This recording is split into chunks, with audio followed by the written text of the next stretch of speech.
Halo guys, Assalamualaikum warahmatullahi wabarakatuh. Salam sejahtera untuk kita semua. Pada video kali ini, saya akan menjelaskan video e-learning untuk memenuhi tugas ujian akhir semester saya, yaitu pada mata kuliah Manajemen Strategi. Pertama-tama yang terhormat kepada dosen pengampu mata kuliah saya, itu Mas Haris Adiswanto, dan seluruh teman-teman yang sudah menonton video ini. Eh, Sebelumnya saya mau izin memperkenalkan diri. Nama saya Dona Maifinasari, akrab dipanggil Dona. NPM saya 441210001. Pada video kali ini, saya akan menjelaskan terkait video learning, analisa persaingan, perilaku konsumen, nilai fintech, strategi perusahaan, dan dominasi pasar konsumen digital dari seluruh marketplace e-commerce di Indonesia. Jadi pada video ini saya akan menjelaskan apa itu pengertian e-commerce, analisa perilaku, dan persaingan, serta masing-masing analisa dari e-commerce tersebut. Baik, daripada berlama-lama basa-basi, mending kita lanjut aja langsung ke penjelasannya. Yang pertama, kita harus mengetahui dulu apa itu e-commerce. E-commerce merupakan singkatan dari electronic commerce yang merujuk pada proses membeli dan menjual barang atau jasa secara online melalui internet. Ini melibatkan berbagai kegiatan seperti penjualan produk fisik, seperti pakaian, elektronik, dan makanan, layanan digital seperti streaming musik, software, dan e-book, serta layanan profesional seperti konsultasi online dan pelatihan jarak jauh. Terdapat 6 komponen e-commerce. Yang pertama ada platform e-commerce. Itu merupakan situs atau aplikasi yang memungkinkan penjual dan pembeli berinteraksi dan melakukan transaksi. Contohnya adalah seperti eBay, Shopee, Tokopedia, dan Amazon, serta masih banyak ratusan e-commerce lainnya. Yang kedua ada proses transaksi itu sendiri, termasuk proses pencairan produk, penempatan pesanan, pembayaran, dan pengiriman barang. Pembayaran dapat dilakukan menggunakan berbagai metode termasuk transfer bank, pembayaran digital seperti e-wallet dan kartu kredit, serta masih banyak eh, proses transaksi pembayaran yang lainnya. Yang ketiga ada infrastruktur teknologi. Infrastruktur teknologi ini meliput server, keamanan data, dan sistem manajemen inventaris yang mendukung operasi e-commerce. Ini merupakan sistem yang mengolah seluruh rantai pasokan di e-commerce tersebut. Yang keempat adalah logistik. Logistik ini yang dimaksud untuk mengatur pengiriman barang dari penjual ke pembeli termasuk pengelolaan persediaan stok, packing, dan pengiriman. Komponen yang kelima ada pemasaran digital. Ini berbagai strategi online untuk menarik pengunjung ke situs e-commerce seperti SEO atau Search Engine Optimization, iklan PPC atau Pay Per Click, media sosial dan email marketing, serta masih banyak lagi platform pemasaran digital. Yang terakhir ada layanan pelanggan. Ini berguna untuk mendukung dan menangani keluhan atau pertanyaan dari berbagai pelanggan melalui berbagai saluran komunikasi termasuk email, chat online, atau telepon.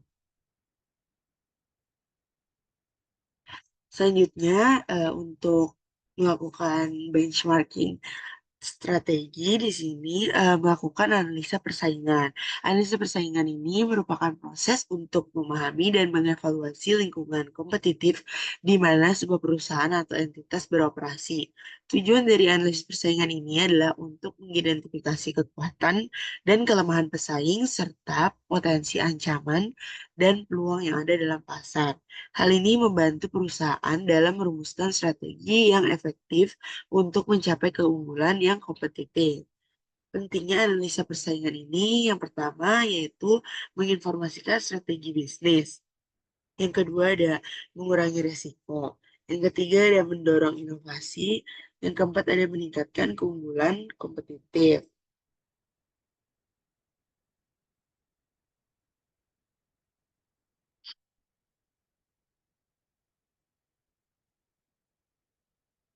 Lalu untuk yang pertama itu ada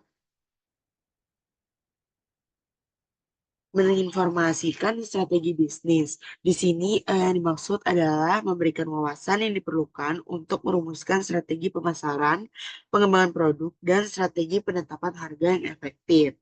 Lalu penting yang kedua itu adalah mengurangi risiko. Itu berguna untuk mengidentifikasi risiko yang terkait dengan aksi pesaing atau perubahan dalam lingkungan pasar yang dapat mempengaruhi kinerja perusahaan.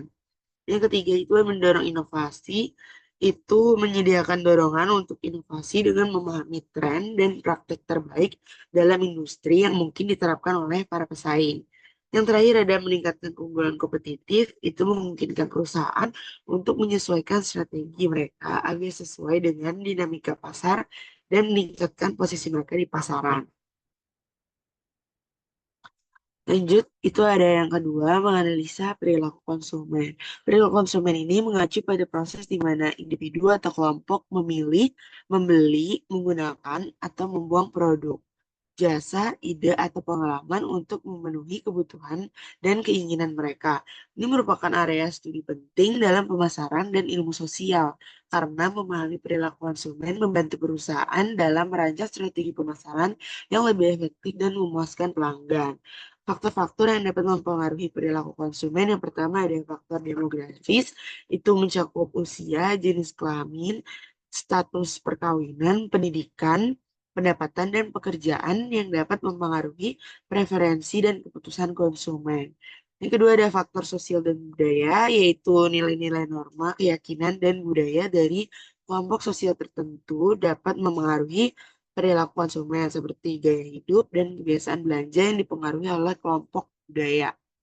Yang ketiga ada faktor psikologis. Ini merupakan motivasi, persepsi, dan kepercayaan individu dalam peran penting yang dapat mempengaruhi keputusan konsumen. Misalnya, konsumen mungkin memiliki produk atau merek tertentu berdasarkan persepsi mereka tentang kualitas atau reputasi merek tersebut. Yang keempat ada faktor personal. Itu merupakan kepribadian, gaya hidup, dan tahap siklus individu yang dapat mempengaruhi keputusan pembelian mereka. Misalnya, individu muda mungkin memiliki preferensi yang berbeda dibandingkan mereka yang lebih tua. Yang terakhir ada faktor situasional, itu konteks atau situasi spesifik di mana keputusan pembelian dibuat dapat mempengaruhi perilaku konsumen. Misalnya, keputusan pembelian impulsif dapat dipicu oleh situasi tertentu atau promosi yang sedang berlangsung seperti diskon dan lain-lain. Baik, di sini terdapat banyak e-commerce yang berkembang di Indonesia. Di sini kita melakukan eh, analisis persaingan, lalu analisis eh, perilaku konsumen, nilai fintech, strategi perusahaan, dan dominasi pasar konsumen digital dari berbagai marketplace tersebut. Di sini terdapat yang pertama itu ada e-commerce Tokopedia. Di situ analisa persaingan e-commerce Tokopedia ini mencakup peserta pasar dan perusahaan ini melakukan identifikasi pesaing langsung dan tidak langsung. Identifikasi pesaing langsung di sini yang dimaksud itu adalah sejenis perusahaan yang sama seperti Shopee, Lazada, atau Bukalapak. Dan tidak langsung misalnya toko online dan perusahaan retail tradisional yang mulai beralih ke online.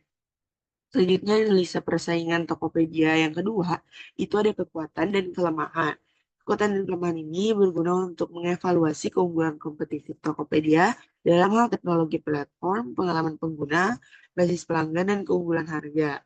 Yang terakhir itu menganalisa persaingan strategi pesaing. Di sini strategi pesaing ini menganalisis terhadap strategi pemasaran, promosi, penetapan harga, dan inovasi produk dari pesaing utama. Ini termasuk bagaimana pesaing menargetkan segmen pasar tertentu untuk mengembangkan layanan tambahan seperti logistik dan pembayaran. Lalu yang kedua ada menganalisa perilaku konsumen di e-commerce Tokopedia. Yang pertama, perilaku konsumen itu preferensi konsumen. Misalnya, apakah konsumen lebih memilih untuk membeli dari toko resmi atau dari penjual individu? Atau bagaimana mereka menilai kepercayaan terhadap penjual dan kualitas produk? Yang kedua ada pola pembelian. Di sini Tokopedia menganalisis preferensi pembelian, nilai rata-rata transaksi, dan jenis produk yang paling diminati oleh konsumen di Tokopedia. Yang ketiga, menganalisis pengaruh faktor eksternal seperti promosi diskon, ulasan produk, dan rekomendasi dari influencer dalam keputusan pembelian konsumen tersebut. Lalu ada menganalisis fintech dalam Tokopedia. Tokopedia tidak hanya sebuah marketplace, tapi juga mengintegrasikan layanan finansial dan teknologi yang kuat dalam platformnya. Di perusahaan Tokopedia ini sudah menggunakan pembayaran digital, seperti pembayaran sistem sendiri itu Tokopedia Payment dan terhubung ke berbagai e-wallet seperti OVO dan GoPay untuk memudahkan transaksi pembelian. Selanjutnya ada pinjaman untuk penjual, itu menyediakan layanan pinjaman untuk usaha kecil untuk membantu penjual memperluas bisnis mereka.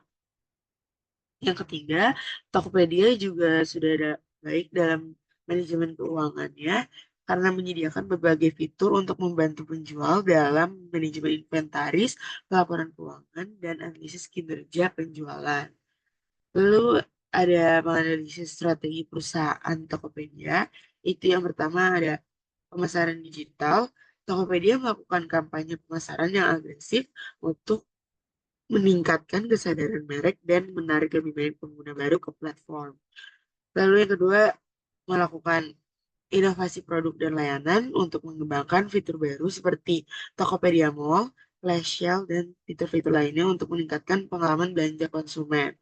Yang terakhir, melakukan kemitraan strategis dengan perusahaan logistik dan layanan pembayaran untuk meningkatkan efisiensi dan kepuasan pelanggan. Terakhir, menganalisa dominasi pasar konsumen digital. Tokopedia sudah berusaha untuk mendominasi pasar e-commerce Indonesia dengan melakukan ekspansi geografis yang menjangkau lebih banyak wilayah di Indonesia, termasuk daerah-daerah di Pulau Jawa maupun di luar Pulau Jawa. Yang kedua, melakukan penawaran produk diversifikasi yang menyediakan berbagai kategori, mulai dari elektronik, fashion, makanan, hingga produk-produk lokal. Yang terakhir, melakukan unggulan layanan yang terfokus pada pengalaman pelanggan yang lancar dengan layanan pelanggan yang responsif dan solusi logistik yang handal. Dengan menganalisis dengan cermat analisa-analisa di atas, Tokopedia dapat mengambil langkah-langkah strategis yang lebih baik untuk mempertahankan posisi terdepannya di pasar e-commerce yang kompetitif dan terus berkembang di Indonesia. Selanjutnya ada perusahaan e-commerce yang kedua itu terbesar juga di Indonesia yaitu perusahaan Shopee. Kita yang pertama melakukan analisa persaingan Shopee. eh, yang pertama itu peserta pasar. Shopee melakukan identifikasi pesaing langsung dan tidak langsung. Pesaing langsung merupakan platform e-commerce lain yang merupakan produk serupa, perusahaan serupa seperti Bukalapak, JD.ID, dan lain-lain. Lalu melakukan analisa pesaing tidak langsung itu berupa toko online, retailer tradisional, atau pasar offline yang beralih ke online. Selanjutnya, analisis persaingannya meliputi kekuatan dan kelemahan yang mengevaluasi keunggulan kompetitif Shopee dalam hal teknologi platform, layanan pelanggan, kecepatan pengiriman, dan keunggulan harga. Pemahaman terhadap kelemahan tersebut dapat membantu dalam merancang strategi untuk memperbaiki atau mengatasi kelemahan yang ada. Yang ketiga ada strategi pesaing. Strategi pesaing ini analisis terhadap strategi pemasaran, promosi, penetapan harga, dan inovasi produk yang diterapkan oleh pesaing utama. Ini termasuk bagaimana pesaing menargetkan segmen pasar tertentu dalam mengembangkan layanan tambahan seperti logistik ataupun pembayaran. Lalu yang kedua, menganalisis perilaku konsumen di Shopee. Yang pertama, preferensi konsumen di Shopee dapat memiliki preferensi yang berbeda-beda tergantung pada jenis produk, harga, merek, dan pengalaman belanja di platform. Misalnya, beberapa konsumen mungkin lebih cenderung untuk membeli dari toko resmi, sementara yang lain lebih suka belanja dari penjual individual seperti Shopee Mall dan individual-individual penjual yang lain. Lalu yang kedua, menganalisis pola pembelian dengan menganalisis frekuensi pembelian, nilai rata-rata transaksi, dan kategori produk yang paling diminati oleh konsumen di Shopee, serta melakukan analisis pemahaman tentang pola dapat membantu dalam mengolah stok dan meningkatkan penawaran produk yang lebih relevan. Ketiga, faktor pengaruh itu eksternal seperti promosi, ulasan produk, rekomendasi dari teman atau influencer, dan pengalaman pengguna sebelumnya dapat mempengaruhi keputusan pembelian konsumen di platform. Selanjutnya, Shopee juga menawarkan layanan finansial dan teknologi yang signifikan, termasuk metode pembayaran. Shopee sudah memiliki ShopeePay dalam sistem pembayaran sendiri untuk melakukan transaksi secara mudah dan aman di platform Shopee. Serta Shopee juga sudah mengintegrasikan seluruh e-wallet dan pembayaran transaksi digital seperti m-banking dan transfer bank.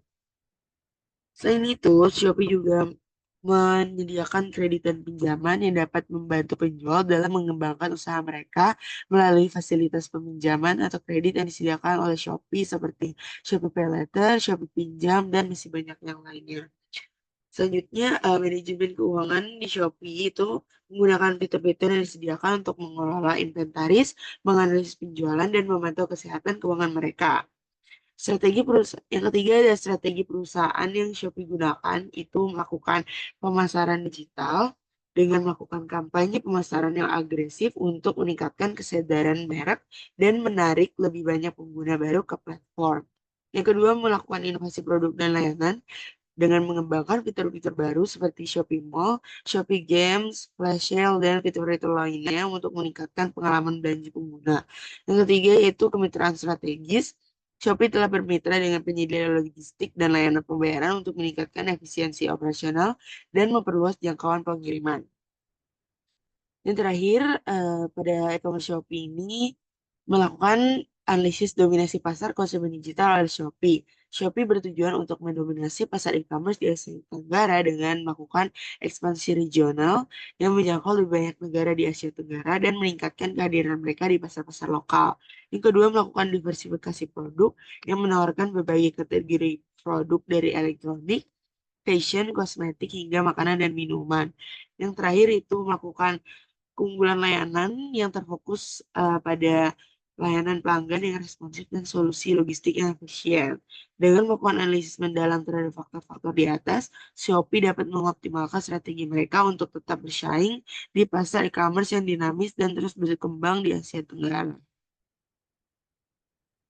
Baik, dari sekian banyaknya e-commerce yang ditampilkan, ini ada Tokopedia, Shopee, Bukalapak, Lazada, Blibli, JD.ID, Zalora, Sosiola, BRI Benka, dan VIP Plaza. Untuk video kali ini saya akan menganalisis dua e-commerce saja tadi sudah saya sebutkan yaitu Tokopedia dan Shopee. Semoga kalian semua mengerti dengan video yang telah saya jelaskan tadi. Kurang lebihnya mohon dimaafkan dan dijadikan pelajaran. Wassalamualaikum warahmatullahi wabarakatuh. See you on next video.